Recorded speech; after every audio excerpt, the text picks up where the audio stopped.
Good evening, everyone. Good late evening to all of you. Thank you for coming on tonight to be a part of day number three of our 50 days of leadership encouragement. I trust that these last couple of nights have blessed you, and we're going to keep going at it until we commemorate our 20th year anniversary, celebrating it coming in mid August. And it is quite a joy and delight to be able to share just a portion and segment of my personal journey with you and emphasizing some biblical lessons that I believe will, in fact, empower you, strengthen you, and encourage you as well. We've covered, of course, just the first two. They have been good, just reflecting on them and then even reminiscing on how these nuggets came about is very refreshing to say the least. So do me a favor, make sure you like and share the broadcast and encourage others to come on. The bulk of these lessons or segments will be done in the evening, probably not as late as tonight, but they will be done in the evening just to make sure we have a more engaging audience. So tonight we're going to look at lesson number three. Expect people to misinterpret and misunderstand your intentions. I don't know if I can say this any other way to make it uh, sound louder, maybe hit home a little harder, but expect people to misinterpret and misunderstand your intentions and or what you say. Don't take it personal, but simply look for ways to improve yourself during these moments. The reality is you will let some people down and you won't see eye to eye with them. Just know it's okay and you are still great. Now, this, I think, when it comes to leading in any capacity, you have to develop what I call just some sense of spiritual dexterity and become extremely ambidextric, where you can manage dysfunction on one hand, but at the same time stay committed to the things that God has called you to and not get bent out of shape. Unfortunately, when good intentions are misinterpreted as being anything other than what they are, that could lead to an occasion of stumbling, depending on where you may be emotionally, where you may be spiritually, what you may have going on in your natural life.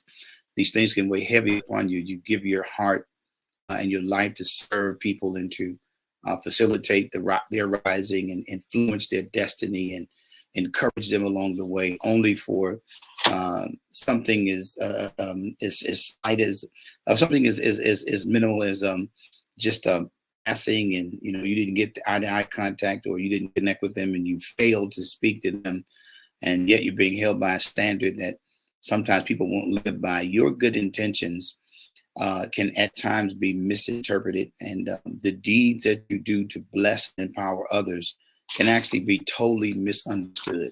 This is where, when it comes down to any leader in any aspect of leading, one of your primary goals should be to get better at what you're doing.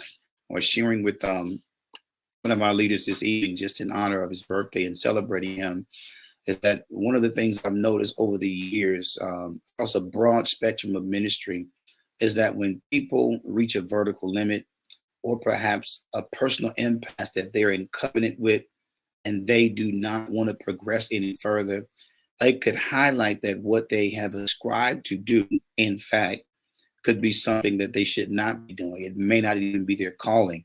Like when you hear people complain, a bit moan, and always talk about how difficult ministry is and how harsh it may be and the challenges they've had with people, the wrong that people have done under them. Those are clear indications that there's a void of passion there. And if there's a void of passion, there can also be some misguided purpose. And so I want to encourage you tonight to make sure that you kind of settle in your heart that people will misinterpret the things that you do, and also there will be a misappropriation through misunderstanding of your intentions based on what you say and how you go about doing what you do.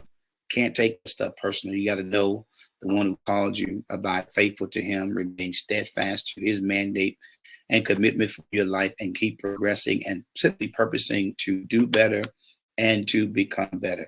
And sometimes this can be so challenging. Like, you think in terms of the totality of the ministry of Jesus.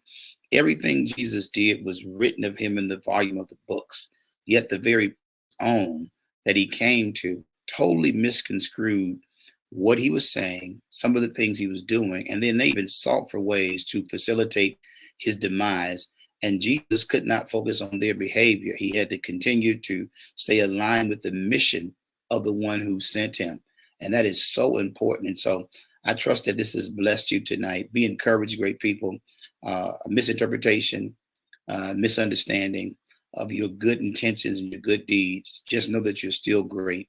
Keep progressing in God and trust him to do what only he can do. That is to make things good, to work things out, to facilitate your welfare behind the scenes. Just stay focused and stay faithful to the one who matters. And remember, most importantly, that is his calling on your life. And if he called you, he's going to supply you with everything you need to make sure you finish and finish well. More grace. God bless you. And thank you for your time tonight. I'm hoping that as we progress, we can get into some deeper dialogue, that some of you will, in fact, pose some questions along the way. And then we can pause and I can see them hopefully in real time, and then take some time also to speak to some of your questions. But this is just a 50-day commitment. This is night number 3 of commemoration of 20 years of ministry and all that God has done. Some things that we want to just share that are packaged in this small little booklet that came during a very interesting time of transition.